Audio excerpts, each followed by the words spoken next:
भारत ने 10 सालों में वो कर दिखाया जो बड़े बड़े देश नहीं कर पा रहे थे।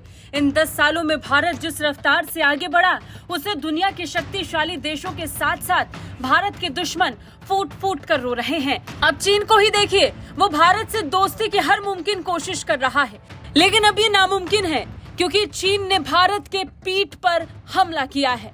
अब चीन के हमले का जवाब भारत ने तो दे दिया, इसके साथ ही भारत के मित्र देश भी अब इसका जवाब दे रहे हैं।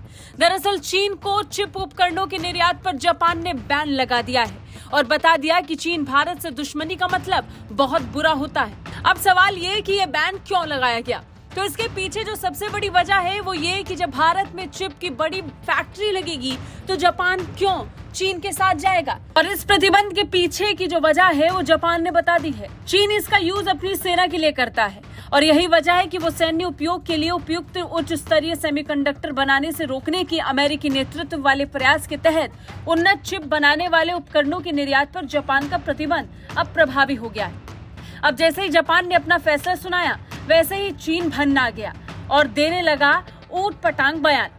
चीन ने धमकी भरे अंदाज में कहा कि जापान के इस प्रतिबंध के बाद चीन ने चेतावनी दी कि वो अगले महीने से चिप निर्माण में प्रयोग होने वाले 2 दुर्लभ धातुओं गैलियम और जर्मेनियम के निर्यात को सीमित कर देगा। अब 2 सवाल हैं कि कैसे चीन अपनी सेना के लिए चिप का यूज करेगा और क्या ये मान लिया जाए कि चीन को हर सेक्टर से उखाड़ फेंकने की तैयारी भारत की है। दरअसल पिछले साल अक्टूबर में अमेरिका कुछ हाई एंड चिप्स पर निर्यात नियंत्रण का एक सेट लेकर आया था, जिसका उपयोग चीन आर्टिफिशियल इंटेलिजेंस प्रणालियों को प्रशिक्षित करने और अपनी सेना को आधुनिक बनाने के लिए कर सकता था। अमेरिका ने जापान और नीदरलैंड्स को भी ये बात मानने के लिए कहा, जिनके पास विकसित चिप निर्माण तकनीकें हैं।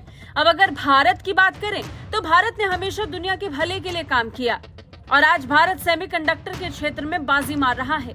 इसके पीछे की सबसे बड़ी वजह ये कि आज दुनिया के कई देशों की कंपनियां जो चिप बनाती हैं, वो भारत में प्लांट लगवा रही हैं, जिससे साफ होता है कि चीन का ये तमगा भारत के सिर जा चुका है। खैर, सेमीकंडक्टर सेक्टर में भारत अब अपना दबदबा कायम रख रहा है और चीन में खलबली मच चुकी है। लेकिन सवाल ये कि चीन को झटका देने के बाद क्या जापान भी अमेरिका, ब्रिटेन, ताइवान के बाद भारत में बड़ा निवेश करेगा? और क्या लगता है आपको भारत की भयंकर रफ्तार को लेकर? कमेंट करके जरूर बताएं। ब्यूरो रिपोर्ट, भारत तक।